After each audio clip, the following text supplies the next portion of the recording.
Hey everybody, best friend Stephen Pappas here. Just want to let you know what this is. This is an extra episode in your feed. What's that about? Well, every year, and by that I mean we've been around for a year and a half, so this is the new one for this year. We are going to drop one of our Patreon bonus episodes just so that people can kind of get an idea of the varying things that you can get over on Patreon. So this is the Patreon preview for 2018. So if you are listening to this and for some reason you have not heard part one of this episode, head to the feed. It came out today as well. So both of these drop back to back here in the last little bit. So part one was Real Talk with Sarah Ray Werner from Girl in Space and the Right Now podcast. We had her on and she chatted with me about her history with mental health. Definitely check that out. And this is the second part of our conversation. It started off goofy. We had some fun, and then it got really weirdly introspective, and I talked a lot about me and, of course, and the things that I've been kind of coping with, and then we just kind of talk about self-discovery and figuring things out. So this is kind of a preview of what you can get on Patreon. Most people who support our Patreon know, hey, usually it's like Goofy me who watched a movie, and I'm talking about a Goofy movie. Not a Goofy movie like the one with Goofy, but never mind. Anyway, this is just a little sampling. Last year we gave you a conversation where we had a lot of fun with Hannah from Boozy Movies. And this year we wanted to kind of give you a conversation where you got to hear a little bit of fun, but mostly the other side of these Real Talk episodes that we've been giving you for the last little bit. So this is the rest of my conversation with Sarah Werner, and real quick, content warnings. There is discussion of self-harm and coping with the death of a loved one, as well as the same content warnings that you got on the episode, gaslighting, and I think brief mention in this of physical assault. So with that being said, on to the bonus content.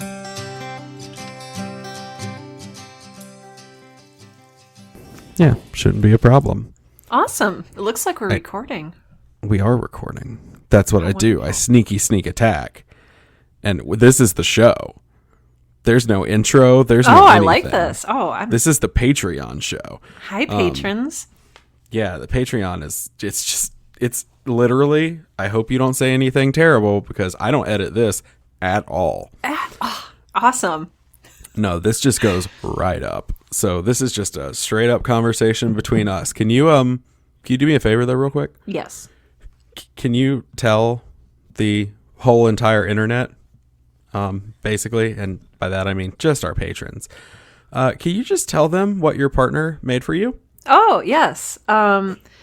So my partner makes sure that I take care of myself and that I eat, and so he just brought me lunch, and I have a green onion brat, which I'm holding up to the camera right now, and to the microphone, so you can hear its deliciousness. And it has roasted sweet peppers, onions, garlic, and then I think he sautéed them all together, put them on a Hawaiian roll, and then covered the whole thing in whole grain mustard, and it is so good.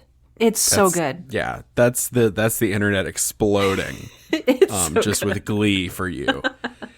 And a little bit of me imploding from just sheer jealousness. He is a very good Jellyosity. Jellyosity. So that's I know you're a writer. You can put that one in your next piece. Just jellyosity. Noted. No, that'll lose you jobs because they're gonna be like, that's not a word. Well, I'll just call up my friends at Merriam-Webster. They're cool. They're good. They're good. Not fuck Oxford Old English Dictionary, just Merriam-Webster. The cool one. Anyway, okay, so I'm going to break down all of the things that I saw. Okay, this is going to be very interesting. Okay. During your Real Talk. Okay. We're the same person. Okay. I think that you and I know that. I don't know that listeners know that. Probably not. But we're the same person. Minus we have different Enneagrams. Slightly. Which we went through and did off mic a little bit. And I haven't told you, before I break down everything, I need to tell you some of the famous threes on the Enneagram. Okay. Who you got? I don't want to read everybody. Augustus Caesar. Okay. Emperor Constantine. You're very Roman. Oh, this is a disturbing trend. Yeah. there is some, just politically for me, some red flags here. Condoleezza Rice, Arnold Schwarzenegger, John Edwards, Mitt Romney, Truman Capote is there, Tiger Woods, O.J. Simpson. Ooh. It's very interesting and controversial figures. Paul McCartney, Elvis Presley, Lady Gaga, John Bon Jovi, Whitney Houston, Taylor Swift, Justin Bieber. Yeah, look at you. Get Ryan Seacrest, Don Draper from Mad Men. Ooh. Rachel Berry from Glee. I'm trying to leave you with someone nice. There's a few people we don't speak their name anymore because of #MeToo and they're terrible humans. Anne Hathaway. Okay. We like Anne Hathaway. I like Anne Hathaway. I'll settle on Anne Hathaway. Okay. That's what we'll leave it with Anne Hathaway and Reese Witherspoon. They haven't done anything to upset anyone. Barbra Streisand. Okay. There you go. Those are all good. Those are all good, happy people. So the last ones, not the other people. They're bad. Not all of them. Augustus Caesar's okay. Is he? I don't know. I don't want to say that because I don't know enough about Roman history. And he could have I know he wasn't the one that used people as torches in his garden. That was Nero. But still, let's not. Hi, welcome to Roman History Corner. I'm your host, Steven. Okay, so as we were having that conversation, I was watching you, which is super weird. And I was just like, okay, you would say things like, I'm weird. Or anytime you said anything like mildly deprecatory, you looked at me specifically. Really? You did this number. You would look away. And then as soon as you said it, you would kind of glance back real fast and then look away again. And if it's the same as it is for me, it's to see how the other person is responding to what you said. And so I'm sure I was not assuring you because I realized I was just nodding. Mm-hmm. Yes, you are weird. Yes. And that's not what I meant. I was nodding in understanding of yep, this is my life me. as well. Yep. So much of what you said, I was like, that is me. I have been there. Yes. So also, if you're listening to this and you're like, what the fuck? What are y'all talking about? This is the second part of Sarah's real talk. And this is Sarah. This is Sarah Ray Werner. Hi, friends. I didn't even introduce anybody because I'm a bad host. No, you're a good host. I'm a good person. I'm an okay person. Nah, well, we'll see. We'll see if I ever believe that. We'll work on it. Yeah. We're just similar people. I don't accept compliments. I don't. No. Yeah, compliments are hard. They're very hard.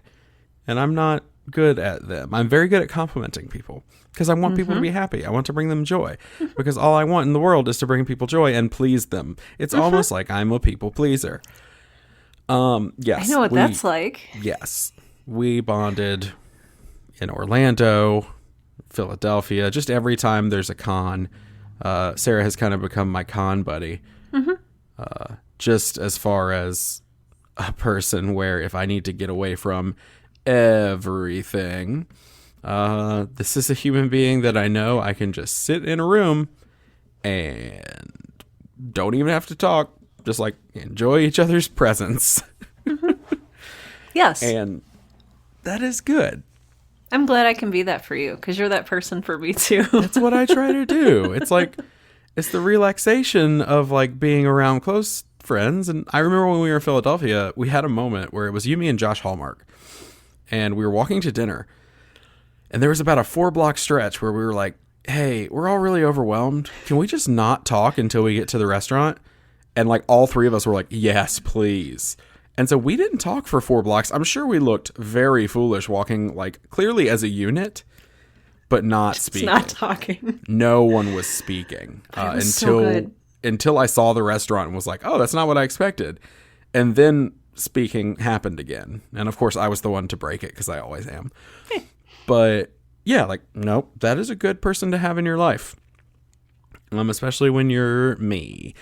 But and also me. Yeah, well, and 'Cause we're also the same. Josh. And also Josh, who's an amazing, beautiful person. Yes, he is. But we're the same human, just in all of that, minus the Enneagram thing. But this is my 6 coming out because I'm like, me noticing what I noticed was the 6, because like I do that because I'm so worried about what others think, which is why you said, like, you mentioned like, well, what will others think if I quick content warning, but this, I'm not going to go into detail. I'm just going to say the words. There was discussion of self-harm, and your question was, what will people think? And I was like, yup. And you were like, I don't know, is that weird? And I was nodding, but it was not me nodding going, yeah, that's weird. It was me nodding going, okay, you understand my life. Like you're there. And I don't know if I communicated that properly, because I'm sure, at least if I had been me, now looking back, and I had been like talking and I had seen myself, I think I would have just been like, oh, what is this? How is this person responding? Because they're just nodding over and over and over again. But it's a nod of like, I won't say understanding, because I can't understand anyone's individual experience, but it was a nodding of relating. It was a nodding of like, I resonate with that on so many levels. Yes. And that's not a yes of like hooray, but yes. No, you're with me. Yes. And see, you're doing the thing where you have to like make sure the other person understands what you're saying, but I do that all the time. And now we're having this awkward moment where I'm just like, oh God, I'm sorry. Nope. I literally, before we hit record, I responded to a tweet because one of our past guests, Courtney Enlow, tweeted out, nope, that's my tweet response. You don't want to hear that, everyone.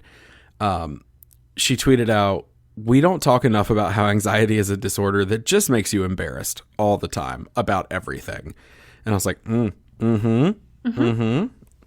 So my response was just every fucking day. Because every day of my life, I am embarrassed about something, and it's usually irrational, at least for me. It is a level of embarrassment because of, I don't know, something dumb I said that most people probably didn't think twice about. Yep. Or, I don't know, something, the way I looked, or the fact that I didn't wear this shirt over that shirt. I'm going to share something, and hopefully you're okay with it. Yeah. If not, I will actually do the first bit of editing that I've ever done on this, and I'll cut this whole bit out. But when we were texting earlier today, I was like, hey, you want to get on that Skype and do this thing? And you did something I do all the time, and you made clear that, okay, we're doing a video call. You made clear, like, I'm not, like, done up. Yes. You made clear, like, oh, I think you said something like hair and makeup, like you hadn't, like, done, like, hair and makeup. And I was like, and to me, I was like, okay, like, that doesn't matter. But I do it, too. That's why I'm like, because to me, I'm like, oh, why does that shouldn't matter. But then when it's me, I'm like, oh, God, okay, I don't usually look like this. Or... God, the one for me lately has been all this weight that I've put on, my new meds, when I got on them, I started gaining weight, and now that I'm off them, I'm like slowly losing it, but I feel the need to like tell people this because I'm so worried about what they're thinking of me. Oh, yes. It's weird, but I get it. There have been times where we've been recording, I remember a few, like very vividly, and it will be 100,000 degrees in my room, and I have to cut the AC up because the AC gets picked up by the microphone. Yep. And it's on because we live in the South, and I would die if I didn't leave it on. But I put it up at like 70. Okay, so you're going to laugh because most people are like, that's normal temperature. But to me, it's hot. I put it on like 73 because I leave my house on like 68 all the time. Because cold is good. Yes. But it'll be hot, and like there have been a few in the middle of summer where I've just had a long day. I didn't feel like changing again or whatever, and I'm just sitting here in like a bro tank or like a shirt that I literally cut the sleeves off with a pocket knife because I was just like, I need to sleep in something that's not constricting my sleeves. And my response is always just to those people like, I'm so sorry. I don't usually look like this. But you know what? Yeah, I do. Because like at home, I'm not going to like put on nice clothes. Like if I'm just hanging around the house, like technically what I'm wearing now is less nice than what I wear sometimes when I'm recording because I feel like I usually wear like my button up that I wore during the day and like my shorts are still. No, I'm wearing basketball shorts and like just an old ratty holy t-shirt. Just because I was like, it's Sarah. Sarah's not going to care. Yeah. But no, and isn't that interesting? Like who it's important to and when it's important, and I think for anyone who I didn't trust as much as I trust you, like I would like mute the video or like force myself to put on makeup or like brush my hair or something. Like my hair is just like air dried in this shape, so whatever it is right now is it's a good shape. Yeah. Okay. Thank you. Which I still love your hair, by the way. I told you that in Philadelphia, but it's so cute. Thank you. You're wonderful. My hair's dumb. I'm jealous. No, it's not. No. It's receding. It's receding so hard, y'all. I have the hairline of a 50-year-old man in a 28-year-old's body. It's fading away. It's going. Also, if all the men in my family are any indication, I will have no hair one day. It'll just all go. And don't know how I feel about that. Got to keep this hair on my face. Yeah. Part of me, like I have several friends who are doing their hairline is receding, and part of me wants to say like, no, don't feel bad. And then I don't know if it's my place to tell them how to feel about it. So it's like I want to be reassuring, but I don't want to tell them what they should be. I don't know. It's a very weird place. No, so that's why I'm being weirdly silent right now. No, you're fine. And again, you're explaining why you're. Yep, we're the same person. It's just, it's one of those things. I told you these Patreon episodes are literally nothing. They're just us talking. But it's one of those things where, like, as I'm looking at it in the camera, I'm just like, it's getting high, y'all. That hairline's getting too high. And, like, I never thought it would bother me, but it kind of does. I never thought I would be one of the people that it would bother. Like, I've always been self-conscious about my weight. Like, I get it. I'm a big boy. Whatever. But people don't realize, like, I used to be, like, almost 300 pounds. So, like, this, to me, is still really big now. But then I think and go, okay, well, I used to. And also, I kind of have, like, a bit of diagnosed body dysmorphia. So, like, yeah, it's like... You know, I have issues with that. And so, like, to me, my hairline to you may not seem like it's disappeared, but to me, it looks like it's, like, on the back of my head. Yeah. Or, like, to people who I'm like, oh, I'm fat. And they're like, you're not, like, fat. You're you know, I'm clearly overweight. The word fat is actually probably pretty accurate. But, like, in my head, I look like I'm, 500-600 pounds, and literally believe that. Like, I believe that's how I look, even though I know it's not. So it's odd. I love that you're talking about this because I have been thinking about this so much. And earlier, I was so grateful when Tim brought me food because, I don't know. This is a thing I didn't even talk about in my real talk, but I've struggled with eating disorders my entire life. I don't even know why I didn't touch on that. Another time. Another. There's a lot here. There's a lot going on. I'll have to do another one at some point too. I've got a lot to unpack. Yes. But I that aside, I recently. I've been thinking about aging gracefully, and you can see me. I have a lot of gray in my hair, and I don't diet, and I don't do Botox or anything. And I've always told myself, oh, I'm just going to age gracefully, and that'll be good and natural, and I'll feel good about that, and I'll just do what my body's doing. And then a few months ago, I realized I don't like what my body's doing. I don't know if I'm on board with this whole aging, because when you say aging gracefully, right, you think you're going to end up looking like Helen Mirren, right? Because You're like, oh, she's older, but she's so beautiful and perfect. Helen Mirren's that's a hot old lady. Yeah. I know that's a weird way to say it, but like I find Helen Mirren legitimately attractive. My wife thinks it's so weird, but I'm like, she's in her 70s. I'm like, yeah, she is. And Don't she's care. Smoking. Yeah. Yes. And so coming to terms with like what that means and what it feels like and looks like on you is a lot different than you think it will be. Mm-hmm. So I don't know. I want to say that I understand maybe, or it resonates with me a little bit. No, and that's so weird to me because like the things that you were pointing out, like the gray in your hair, when I saw you the first time, I remember seeing you because you were hanging out with a couple of people I had already talked to. And so I remember seeing you like in a grouping and I hadn't talked to you. And I remember being like, girl's rocking that hair.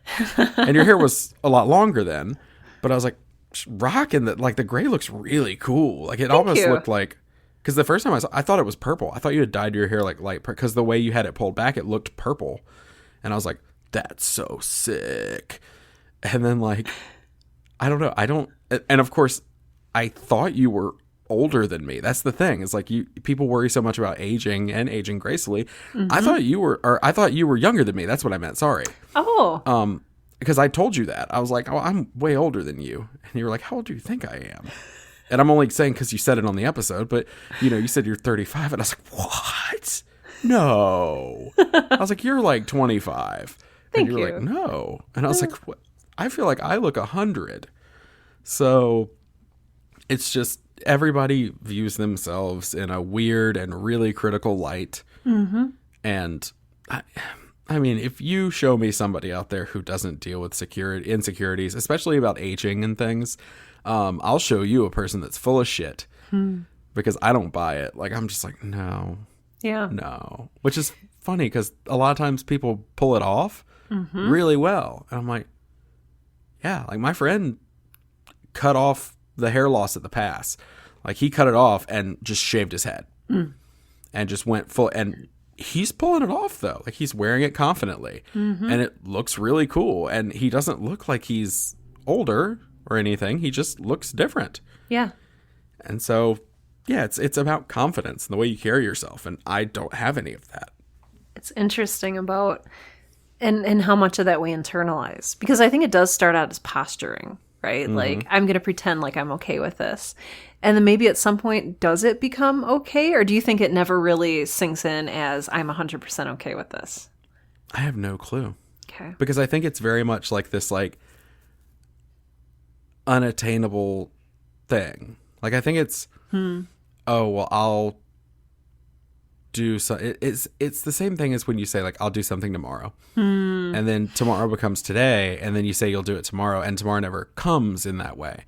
And so kind of like when for me, I was talking to my therapist about this last week. I've been in therapy for, about 1.5 years now. And it feels like yesterday that I started. Sorry. Got a catch in my throat and I'm dying. It feels like yesterday that I started therapy.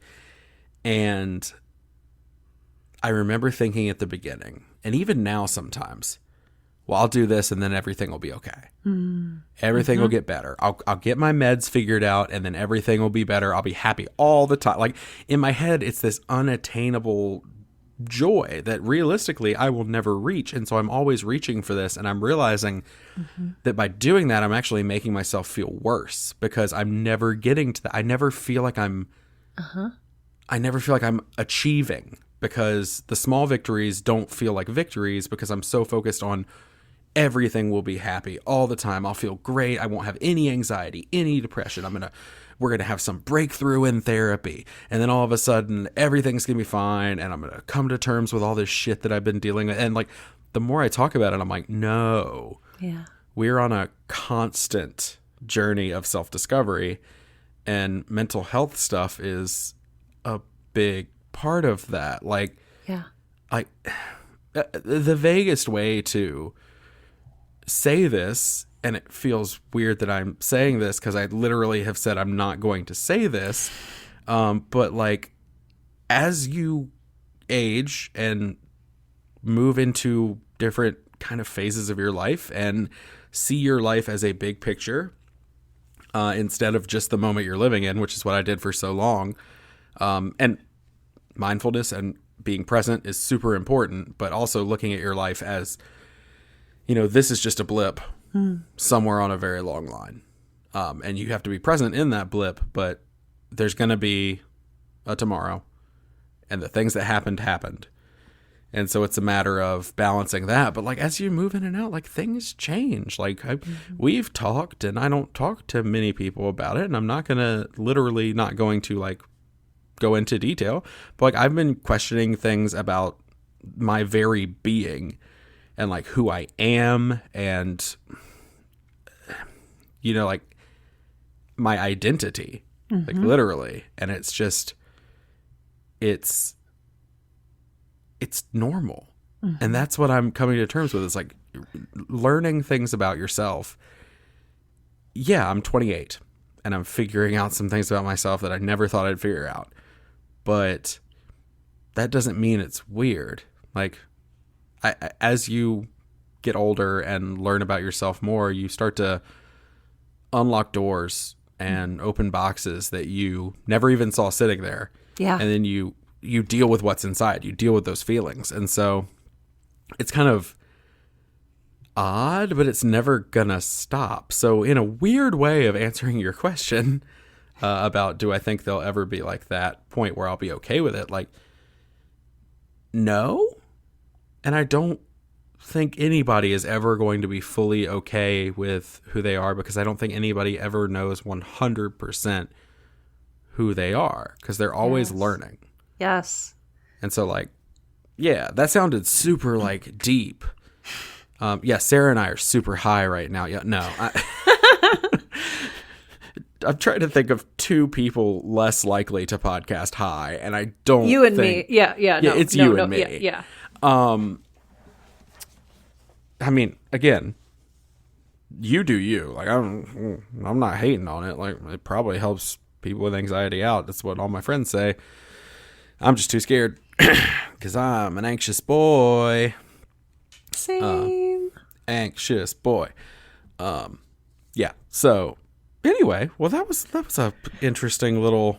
It was good, and detour. I want to say, I think I want to say two things, but I'll start off by saying one thing. Sure. And it's interesting that you talk about that because, earlier in the other episode we did, I was like, I'm 35 and I'm just now realizing these things. And I'm sure that one day when I am 80, I will say, I'm 80 and I'm just now realizing this about myself. So I think that is entirely valid. The other thing I wanted to say was, I wonder if a lot of and you can blame internal, you can blame external things, or maybe you can just not blame it all and just be okay. But what kind of expectations are we consciously or unconsciously setting for ourselves? So when we do something like go into therapy and we have this expectation that's not realistic, how do we set a realistic and healthy expectation? So, and maybe that helps with something like that, and just saying like, hey, maybe it's somebody else saying that to you. I don't know what that looks like, or how to set healthy expectations, realistic expectations for what you'll get out of, I guess, not even just mental health things, but your journey overall. I have no earthly idea. And maybe that's part of self-discovery. But no, to your point, I have no doubt in my mind that when I'm 80 years old, if I make it to 80 years old, genetics are a bitch.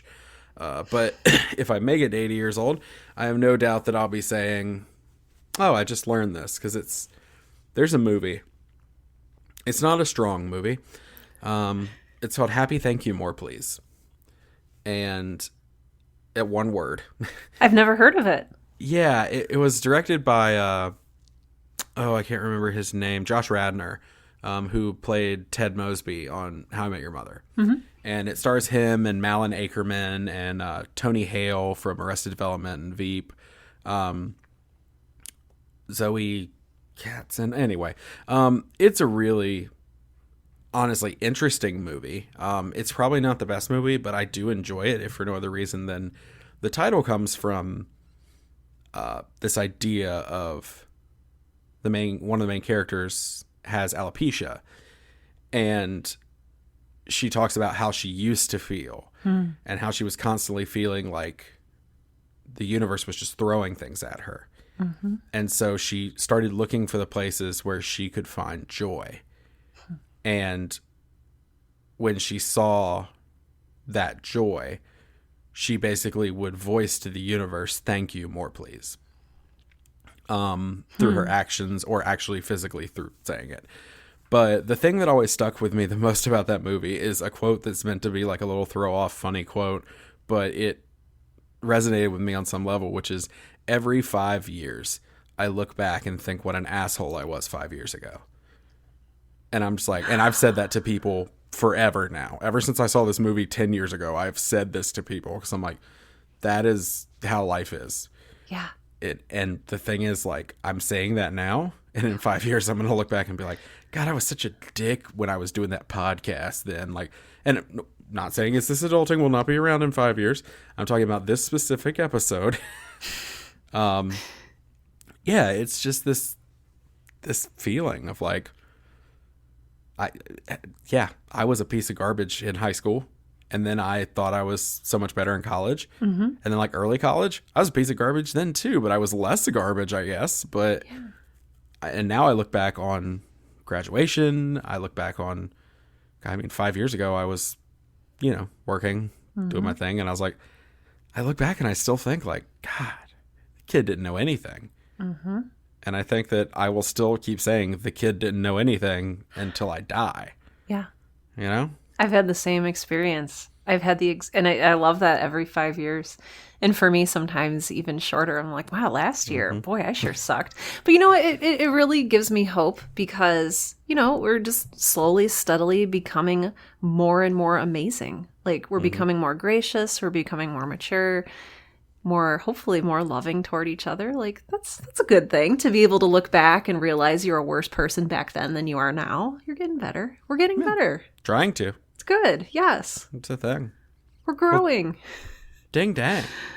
Well, I'm going to keep you like all day. I can sit here and do this and record our like deepest thoughts forever. This little bonus thing is going almost as long as the actual episode. Yeah, it kind of is. Well, I felt very self-conscious sharing my story, because I didn't think it was like good or dramatic enough, because it was just like me. All see? right. See? No, see. Okay. The episode's still going. Okay, so this is imposter syndrome at its finest. I'm very good at that. Yeah, you are very good at it, because I noticed you talking about it a lot and feeling like your experiences and your stories aren't valid enough. It's this thing that when I'm in a community, podcasting, for instance, I have felt that a million times. But, I volunteer at the Queer Youth Center, and I've had many individuals feel as though they're, and voice to me, I'm not gay enough. Yes. So, like, they don't feel like they're there, or I'm not... I knew guys all growing up, and the thing when I was in high school, a decade ago, it was very like, well, the men are tough and you man up and you do. And I had so many friends, including myself, like, oh, I'm not man enough. I'm not masculine enough. And I still, honestly, even in today's like environment, there's still people out there that think I'm not masculine enough, or I'm not whatever. I'm like, why does that? Now it doesn't bother me. But for so long, I felt like, especially playing sports and stuff, I was like, I don't belong, because I'm not. Yeah. I may have been just as good as some of the other guys, but I wasn't masculine enough. Or even when I got diagnosed with all the mental illness issues, I was like, oh, well, I'm not sick enough. Like my stuff's not as bad as anybody else's. Mm-hmm. And then some other stuff that we've talked about in the past that you pointed out to me when I was in Philadelphia, I never considered myself, to have really been physically or in any other way assaulted, until you were like, oh yeah, well, that sounds like it. And I was like, oh, ding dang. And so yes. And to me, it's like, oh, I was just mugged. And you're like, that's what that, and I was like, oh yeah, well, to me, I compare my experiences to everyone else's experiences. And so it constantly leaves you with a feeling of not being blank enough. And so the whole time you were talking, I could tell that you were just like, is this okay? Like, does this make sense? Does this?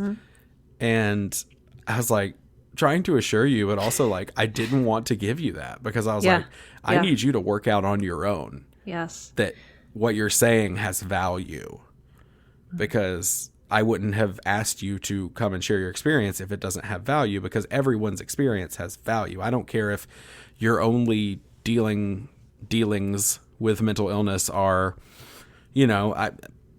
sometimes it's hard to get out of bed in the morning, but I don't tell anybody and I press on. Okay. Yeah. You've dealt with depression. That's legit. I get so mad at gatekeepers. I get so mad at people in every grouping.